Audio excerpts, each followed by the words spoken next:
ನಮಸ್ತೆ ಎಜೆ ನ್ಯೂಸ್ಗೆ ಸ್ವಾಗತ. ಹಾಸನನಗರದ ಆಬಾದ್ ಮೊಹಲ್ಲಾ ಚಿಕ್ಕನಾಳಿನ ನಿವಾಸಿಗಳು ಆದ ರಿಜ್ವಾನ್ ಹಾಗೂ ಸಮ್ರೀನ್ ಗಂಡ ಹೆಂಡತಿಯ ಕುಟುಂಬ ಕಲಹದಿಂದ ಇಂದು ಬೆಳಗಿನ ಜಾವ 6 ಗಂಟೆಗೆ ಹಾಸನ ನಗರದ ಆದರ್ಶ್ ನಗರದ ಬಳಿ ಇರುವ ಚಿಕ್ಕಟ್ಟೆ ಕೆರೆಗೆ ಬಿದ್ದು ಆತ್ಮಹತ್ಯೆ ಮಾಡಿಕೊಂಡಿರುತ್ತಾರೆ. ಶವಗಳನ್ನು ಹೊರತೆಗೆದು ಮರಣೋತ್ತರ ಪರೀಕ್ಷೆಗೆ ಹಾಸನದ ಜಿಲ್ಲಾ ಆಸ್ಪತ್ರೆಗೆ ತೆಗೆದುಕೊಂಡು ಹೋಗಿರುತ್ತಾರೆ. ಪೆನ್ಷನ್ ಮೊಹಲ್ಲಾ ಪೊಲೀಸ್ ಠಾಣೆಯಲ್ಲಿ ಪ್ರಕರಣ ದಾಖಲಾಗಿರುತ್ತೆ.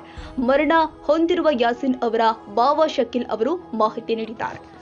ಆದರ್ಶ್ ನಗರ್ ಚಿಕ್ಕಟ್ಟೆಯಲ್ಲಿ ಗಂಡ ಹೆಂಡತಿ ಜಗಳ ಓಡಿಕೊಂಡು ಆತ್ಮಹತ್ಯೆ ಮಾಡಿಕೊಂಡು ನೀರಲ್ಲಿ ಶರಣಾಗಿರುವ ಕತೆ ನಡೆದಿದೆ.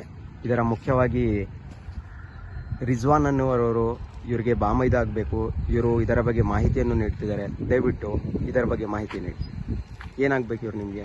ನನಗೆ ಬಾಮೈದ ಹೆಸರು ಇವ್ರದ್ದು ರಿಜ್ವಾನ್ ಅಂತ. ರಿಜ್ವಾನ್ ಏನು ಕುಟುಂಬದಲ್ಲಿ ಕಾಲಹಿಕ ಕಿರಿಕ್ ಆಗ್ತಾ ಇತ್ತು. ಅದು ಒಂದು ತಿಂಗಳಿಗೆ ಒಂದ್ಸತಿ.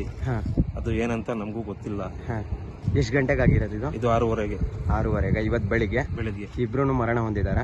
ಬಾಡಿ ಎಲ್ಲ ಗೌರ್ಮೆಂಟ್ ಹಾಸ್ಪಿಟಲ್ ಪಿಂಚನ್ ಮೊಹಲ್ಲಾ ಪೊಲೀಸ್ ಠಾಣೆಯಲ್ಲಿ ಪ್ರಕರಣ ದಾಖಲಾಗಿರುತ್ತೆ.